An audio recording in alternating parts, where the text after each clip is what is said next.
अस्सलाम वालेकुम। कैसी है मेरी यूट्यूब फैमिली। वेलकम है आपका सीज़न एंड स्टोरी में। आपको पता है स्लोली स्लोली विंटर आ रहा है, विंटर आ रहा है और मज़ेदार चीज़ें ना बने ये हो ही नहीं सकता। सो मैं आज आपके साथ एक बहुत ही इजी और क्विक रेसिपी लाई हूँ। ये सबकी मनपसंद चीज़ है। आजकल विंटर जब आना स्टार्ट होता है या विंटर हो, टी का बहुत ज़्यादा होता है काम। ये मैं आपको आजकल ऐसी रेसिपीज़ बताऊंगी जो आप टी के साथ इजीली सर्व कर सकते हैं। आज मैं आपको चॉकलेट केक की रेसिपी बताऊंगी, वेरी लेस इंग्रेडिएंट्स से और बहुत ही क्विक तैयार हो जाएगी। ये मैंने हाफ कप शुगर ली है और उसमें 2 अंडे डाले हैं।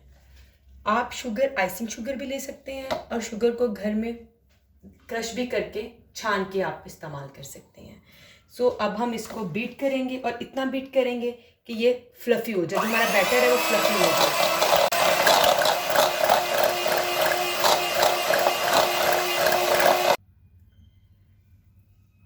ये मेरे जो एग हैं ये भी ग्रेजुअली फ्लफ़ी हो रहे हैं। आपने इसको इतना हमने इसको बीट करना है कि ये बहुत अच्छे फ्लफ़ी हो। अभी ये अच्छे फ्लफ़ी नहीं हुए और इनका जो कलर है वो सब आउट हो जाता है, मतलब येलो से वाइट में शिफ्ट हो जाते हैं। ये देखें, ये जो मेरा बैटर है ये उससे 2-3 टाइम इंक्रीज़ हो गया और इतना फ्लफ़ी हो गया। इस पॉइंट पे जब हम इसमें बाकी इंग्रेडिएंट शामिल करेंगे, इंग्रेडिएंट की क्वांटिटी मैं आपको फिर भी बता देती हूँ। मैंने हाफ कप शुगर लिया और 2 एग लिए हैं। ये मैं 1/4 कप ऑयल इसमें डाल रही हूँ।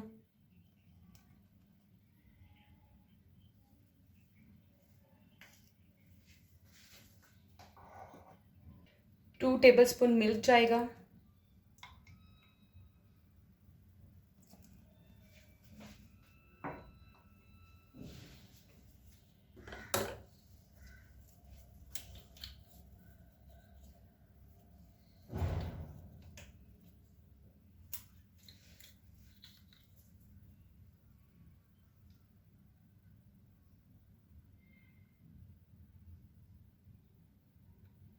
Half tea spoon vanilla essence जाएगा।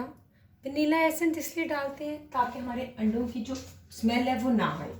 मेरे केक से अंडों की स्मेल नहीं आती है, ये मैं सिर्फ आपके लिए डाल रही हूँ। इसके बाद जो ड्राई इंग्रेडिएंट्स हैं वो कुछ इस तरह हैं कि मैंने हाफ कप शुगर ली थी तो हाफ कप मैदा लिया, 2 टेबलस्पून मैंने कोको पाउडर लिया है, हाफ टी स्पून मैंने बेकिंग पाउडर लिया, पिंच ऑफ सॉल्ट लिया है। और ये जो ड्राई इंग्रेडिएंट्स हैं मैं इस वेट इंग्रेडिएंट्स में स्लोली स्लोली शामिल करूँगी। इन सबको मैंने कंबाइन अच्छी तरह छान लिया था। आजकल के मौसम में मैदा छानना बहुत ज़रूरी है। और अब आपने इसको एक ही डायरेक्शन में आराम से फोल्ड करना है। आपने बहुत ज़्यादा मिक्सिंग हार्ड हैंड नहीं लगाना कि आप जल्दी से इसे करें और इसका सारा जो फ्लफीनेस है वो बैठ जाए। इसे आराम से मैं फोल्ड करूँगी ताकि ये अच्छी तरह मिक्स भी हो जाए।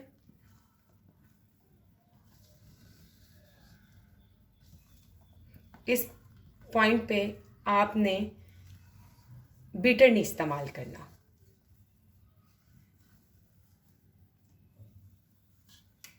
फिर मैं बाकी ड्राई इंग्रेडिएंट्स भी इसमें डाल दूँगी और अब हम इसे स्लोली स्लोली मिक्स कर देंगे।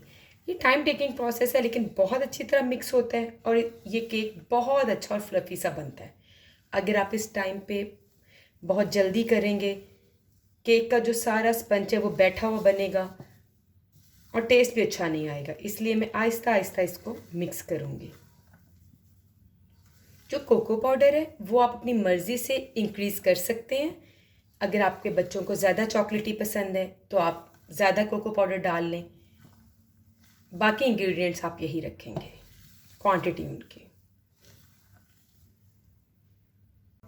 ये देखिए, मैंने अपने बैटर को मोल्ड में डाल दिया। इस मोल्ड में मैंने ग्रीस और बटर पेपर पहले ही लगा दिया था। अच्छी तरह इसको टैप करना है आपने ताकि इसके सारे एयर बबल्स रिमूव हो जाएं और हमारा बहुत स्मूथ और सिल्की सा स्पंज बने।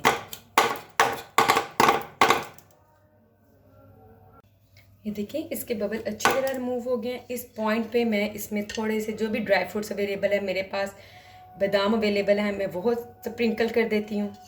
ये बहुत अच्छा बेक होगा, उसका टेस्ट बहुत अच्छा आएगा।